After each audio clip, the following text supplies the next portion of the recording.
Corona महामारी में लोगों की मदद कर सुर्खियां बटोरने वाले जन अधिकार पार्टी के संरक्षक और पूर्व सांसद पप्पू यादव को लेकर कयासों का बाजार गर्म है। पप्पू यादव किसी के लिए मसीहा बनकर सामने आए हैं तो कुछ का कहना है कि पप्पू यादव लॉकडाउन का उल्लंघन कर अवसर की राजनीति कर रहे हैं। इस बीच एक पुराने मामले में पप्पू यादव गिरफ्तार हो गए हैं और उन्हें न्यायिक हिरासत में 14 दिन के लिए सुपौल जेल भेज दिया गया है। पप्पू की गिरफ्तारी पर बवाल मचा हुआ है। सरकार में शामिल जीतन राम मांझी भी गिरफ्तारी पर सवाल उठा चुके हैं, लेकिन आश्चर्य की बात यह है कि नीतीश सरकार में हमेशा से हमला करने वाली आरजेडी अभी तक इस मामले में मुंह नहीं खोली है। आरजेडी के प्रमुख नेता तेजस्वी यादव, उनके बड़े भाई तेज प्रताप यादव या उनके पिता लालू प्रसाद यादव, किसी ने भी पप्पू यादव की गिरफ्तारी पर सवाल नहीं उठाया है। बताया जा रहा है कि इसके पीछे वजह यह है कि आरजेडी मामले को तूल नहीं देना चाहती है। आरजेडी को डर है कि गिरफ्तारी के बाद पप्पू यादव कहीं हीरो न बन जाए और यादव वोट आरजेडी से पप्पू की तरफ न खिसक जाए, इसीलिए आरजेडी चुपचाप है। युवा आरजेडी के प्रदेश अध्यक्ष कारी सोहेब सहित कई नेताओं ने इशारों में इसे नौटंकी तक करार दे दिया है।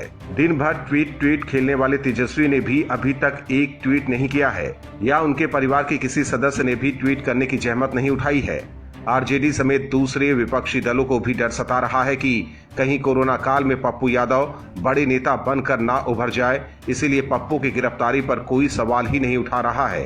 हालांकि सोशल मीडिया पर कुछ लोग पूर्व सांसद की गिरफ्तारी से नाराज भी हैं। दरअसल पप्पू यादव कोरोना काल में लगातार सक्रिय रहे हैं। वो राज्य के कई हिस्सों के अस्पतालों में जाकर मरीजों से मिलते रहे हैं। उन्हें दवाइयों और ऑक्सीजन सिलेंडर की व्यवस्था करते देखा गया। इसको लेकर कुछ लोग उनकी तारीफ भी कर रहे हैं तो कई लोग इसे नौटंकी बता रहे हैं। लेकिन अभी पप्पू यादव जेल में बंद हैं तो दूसरी तरफ लालू परिवार को वोट बैंक खिसकने का डर सता रहा है। बंगाल में विधानसभा चुनाव खत्म हो चुके हैं, लेकिन बीजेपी इस बार चुनाव हार कर भी जीत गई है। बीजेपी के लिए सबसे बड़ी बात यह है कि पार्टी ने 3 से 77 सीटों तक का सफर तय किया है। बीजेपी को सत्ता के शिखर तक नहीं पहुंचने का मलाल हमेशा रहेगा। ऐसा लग रहा था कि इस बार बंगाल में कमल खिलेगा, लेकिन ऐसा हो नहीं सका। बंगाल में टीएमसी की जीत के लिए बीजेपी ने बंगाल के लोगों को जिम्मेदार नहीं माना है, बल्कि टीएमसी और वाम दलों को निशाने पर लिया है। नंदीग्राम से मुख्यमंत्री ममता बनर्जी को शिकस्त देने वाले कद्दावर नेता शुवेंदु अधिकारी ने कहा है कि बंगाल में बीजेपी को हरवाने के लिए कांग्रेस और लेफ्ट पार्टियों ने टीएमसी का साथ दिया है। इसके साथ ही इन्होंने टीएमसी पर हमला बोलते हुए कहा है कि इसके बावजूद टीएमसी के गुंडे चुनाव परिणाम बाद कांग्रेस और लेफ्ट के ऑफिसों को भी आग के हवाले कर रहे हैं। उन्होंने आरोप लगाया है कि 2 मई को चुनाव परिणाम के बाद टीएमसी के समर्थकों को बीजेपी को धमकाने के निर्देश मिले थे। उन्होंने कहा है कि टीएमसी के कार्यकर्ताओं ने बीजेपी के कई कार्यकर्ताओं की हत्या की है। उन्होंने ये भी आरोप लगाया कि बंगाल में हिंसा पर कुछ लोगों ने विचारधारा अलग होने की वजह से आंख मूंद ली है और वे हिंसा का समर्थन कर रहे हैं। बता दें कि अधिकारी वही नेता हैं जिनके लिए ममता ने कहा था कि अगर वो नंदीग्राम से चुनाव हार जाएंगी तो राजनीति से संन्यास ले लेंगी, लेकिन ममता बनर्जी ने ऐसा नहीं किया है। इस बार का बंगाल चुनाव कई मायनों में अलग रहा है, क्योंकि बंगाल में ऐसा पहली बार हुआ है जब कांग्रेस और वाम दलों को शून्य प्राप्त हुआ है, जबकि टीएमसी को 213 और बीजेपी ने 77 सीटों पर जीत दर्ज की है। ऐसे में बीजेपी का वाम और कांग्रेस पर चुनाव हराने का आरोप गलत नहीं लग रहा है। केंद्र के कृषि कानून के विरोध में चल रहा किसान आंदोलन अब अलग दिशा में चल रहा है। आरोप लगे हैं कि बंगाल से आंदोलन करने आई एक युवती के साथ किसानों ने प्रदर्शन स्थल पर बलात्कार किया है। इस जघन्य वारदात ने सबको हैरान कर दिया है। वहीं किसान आंदोलन को अभी तक विपक्ष का साथ मिला हुआ था, लेकिन आंदोलनकारियों का असली रूप सामने आने के बाद कांग्रेस से लेकर तमाम दल चुप बैठे हैं। किसानों को न्याय दिलाने वाले कांग्रेस के पूर्व अध्यक्ष राहुल गांधी अब युवती को न्याय दिलाने के लिए आवाज नहीं उठा रहे हैं। उधर किसान चिल्लाने वाले राकेश टिकैत भी गुमशुदा हो गए हैं। इस बीच महिला रेसलर बबीता फोगाट का गुस्सा किसानों पर फूटा है। बबीता फोगाट ने आरोपियों के खिलाफ सख्त सजा की मांग की है। उन्होंने कहा कि ऐसे लोगों के खिलाफ सख्त से सख्त कार्रवाई होनी चाहिए जो किसान आंदोलन के नाम पर महिलाओं का शोषण कर रहे हैं। मामला सामने आने के बाद हरियाणा सरकार भी अब युवती को न्याय दिलाने के लिए मैदान में उतर गई है। मुख्यमंत्री मनोहर लाल ने पुलिस अधिकारियों से पूरे मामले की रिपोर्ट ली है। दरअसल पूरा मामला यह है कि कुछ दिन पहले हरियाणा की सीमा में धरना दे रहे किसानों के स्थल से एक युवती के साथ दुष्कर्म और मृत्यु का मामला सामने आया था। इस मामले में धरना स्थल पर बैठे कुछ किसानों के नाम सामने आए थे। उसके बाद मामला पुलिस तक पहुंचा। पुलिस ने जांच शुरू की, एफआईआर दर्ज हुई। किसान आंदोलन से जुड़ा होने की वजह से मामले ने तूल पकड़ लिया। इसको लेकर सोमवार को धरना स्थल पर एक प्रेस कॉन्फ्रेंस भी आयोजित की गई। इसमें लड़की के पिता को भी वीडियो कॉन्फ्रेंस के जरिए शामिल किया गया। इससे पहले पश्चिम बंगाल के हुगली जिले की रहने वाली इस लड़की के पिता ने अपनी बेटी के साथ हुए तमाम अत्याचारों के सबूत पुलिस को सौंप दिए हैं। हालांकि ये भी बात निकलकर सामने आई है कि स्वराज इंडिया के संस्थापक योगेंद्र यादव को मामले की जानकारी पहले से थी और उनके खिलाफ भी जांच की मांग हो रही है।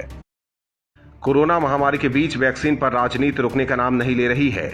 1 मई से 18 साल से अधिक उम्र के लोगों को टीका लगाने का काम शुरू हो गया है, लेकिन विपक्ष वैक्सीन की कमी को लेकर मोदी सरकार पर हमला कर रहा है। कांग्रेस, आम आदमी पार्टी से लेकर विपक्ष के कई नेताओं ने केंद्र पर पर्याप्त वैक्सीन मुहैया नहीं कराने का आरोप लगाया है। दिल्ली के उप मुख्यमंत्री मनीष सिसोदिया ने कहा, दिल्ली सरकार ने 1.34 करोड़ कोरोना वैक्सीन की मांग की, लेकिन कोवैक्सीन बनाने वाली भारत बायोटेक ने दिल्ली सरकार को पत्र लिखकर वैक्सीन सप्लाई करने से इनकार कर दिया है। इसके बाद अब बीजेपी ने भी जवाबी कार्रवाई शुरू कर दी है। बीजेपी प्रवक्ता संबित पात्रा ने कहा कि वैक्सीन पर विपक्ष भ्रम फैला रहा है। कांग्रेस के पूर्व अध्यक्ष और दिल्ली के मुख्यमंत्री अरविंद केजरीवाल पर हमला बोलते हुए उन्होंने कहा है कि राहुल गांधी और केजरीवाल वैक्सीन पर झूठ बोल रहे हैं। पात्रा ने कहा कि लाइसेंस प्रक्रिया के तहत सभी देशों को टीका भेजा गया है। 14% वैक्सीन यूनाइटेड किंगडम को दिया गया है। वैक्सीन विदेश भेजने के आरोपों पर संबित पात्रा ने कहा कि अभी तक 6.68 करोड़ वैक्सीन की डोज दूसरे देशों को भेजी गई है। इसके अलावा बीजेपी के राष्ट्रीय अध्यक्ष जेपी नड्डा ने कोरोना महामारी के दौरान कांग्रेस के वरिष्ठ नेताओं के व्यवहार को लेकर पार्टी की अंतरिम अध्यक्ष सोनिया गांधी को पत्र लिखा है। दरअसल विपक्ष में बैठे नेताओं की राजनीति करने की पुरानी आदत है।